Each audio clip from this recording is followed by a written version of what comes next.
Legacy overhead. That's what he called me. I was halfway through updating a compliance audit sheet when the video feed crackled to life. And there he was, Matt, 30 years old if we're being generous. Probably the kind of guy who used Synergy in bed and thought Excel macros were cutting-edge sorcery. The CFO introduced him as the efficiency fixer, which is corporate code for hatchet man with a smile. Tan, tooth-bleached, styled like he Googled alpha male fade. "Hi everyone," he said, giving the kind of smirk you see on guys who still do keg stands at weddings. "I'm here to streamline operations and eliminate process redundancies." His eyes landed on me through the screen like he was scanning for which antique chair to throw out first. I didn't flinch, just clicked save as on the folder kept with every licensing document, federal renewal timestamp, internal compliance chain tied to my name, labeled it church pancake recipes, and backed it up to a private drive. Dana Miller wasn't going out like a rookie. By lunchtime, heard him in the break room joking with 2 junior analysts about phasing out boomer infrastructure. I'm 42, not a boomer, but in Matt's world, if you don't TikTok your workflow, you're obsolete. Then came the huddle open floor plan. Everyone standing around like it was an exorcism of common sense. Matt pulled up a slide deck filled with nonsense phrases like agile compliance ecosystem and decentralized accountability hubs. I watched 3 interns nod like they were witnessing the second coming of Elon Musk. Some of our team members, especially those with legacy responsibilities, will be reassessed to ensure alignment with our lean strategy, he said. Then, staring right at me, "We appreciate your historical contributions, Dana." Historical like was a damn sarcophagus in HR's basement that didn't say a word, just smiled. The kind of smile you give when someone walks into a bear trap you've been camouflaging for a decade. Oh, and quick pause before we keep going. If you're listening and not subscribed, help a soul out. Trying to hit 10,000 subscribers so I can finally afford a chair without a missing wheel. Seriously, 95% of y'all listen without clicking the button. Just one tap, and you'll make this girl real proud. All right, back to the meltdown. That night, stayed late, not because had to. Wanted to watch the system breathe like a mother watching her kids sleep before CPS shows up. I double-checked my credentials across 3 federal platforms. Free active certification, renewal control, licensing PIN, and audit clearance still tied to my name. I made sure the timestamps matched. Then printed my contract clause, the one nobody ever reads. Section 7C. In the event of involuntary termination, all company-paid licensing responsibilities and regulatory certifications shall be considered void, and all credentials will be formally rescinded within 48 hours of contract nullification. Nobody noticed when left the building.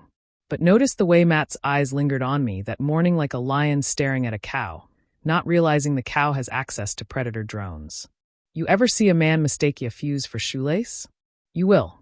By the next Tuesday, Matt had taped a poster above the copier that said compliance not equal to complacency. The font was Comic Sans. Then came the real fun. Everyone, yes, everyone, was told they had to renter for their evolved role. It was spun like a bonding exercise, like we should be grateful for a chance to pitch ourselves for the same job titles printed on our health insurance cards. One by one, folks shuffled into conference rooms like kids headed to the principal's office. The newer hires came out smiling, pairing things like Matt really sees me and he's bringing fresh air.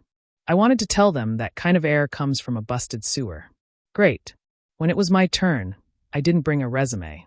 Brought silence. Matt barely looked up from his laptop. "Dana, you've been here a while." 10 years, I said. Cool as a cucumber in a snowstorm. "Right. Institutional knowledge. We value that." His fingers tapped the keys, probably typing Fire Dinosaur into Slack, pulled up a half-baked organizational chart, and pointed at a box labeled Regulatory Stewardship. Under it, my name crossed out next to it, open to be reassigned. Then he clicked a tab labeled Quarter 3 Renewal Delegation. My eyes clocked the file named Q3 License Ruth Plan V1. In the comments, it read, "Can this be transferred downstream?" Downstream in Matt's peak meant dumped onto someone too green to spell OSHA. I smiled, didn't flinch, but inside a siren started wailing. When I got back to my desk, I opened the database LD built from scratch in 2016. The one that tracked every compliance certificate, its expiration date, which governing body it reported to, and who had signature authority. There were 43 items on the list, 43 licenses, 43 pieces of red tape woven together into one tight corporate noose, and all of them tied to me, exported a fresh copy of the log, encrypted it, zipped it, renamed it Employee Birthday Cake List, and emailed to a private account. Then cleared the sent items. Call me paranoid, but I've seen what happens when children play with matches and call it innovation. Later that afternoon, he reassigned my inspection prep to a marketing intern who thought FDA stood for Food Design Aesthetic. No lie, she asked if that meant redesigning the lunchroom posters. Meanwhile, I was tasked with reorganizing the janitorial supply shelf. He said it would keep me in the loop at a foundational level. Foundational like mold. I asked politely if still had admin access to our licensing dashboard. Matt blinked like just spoken Aramaic.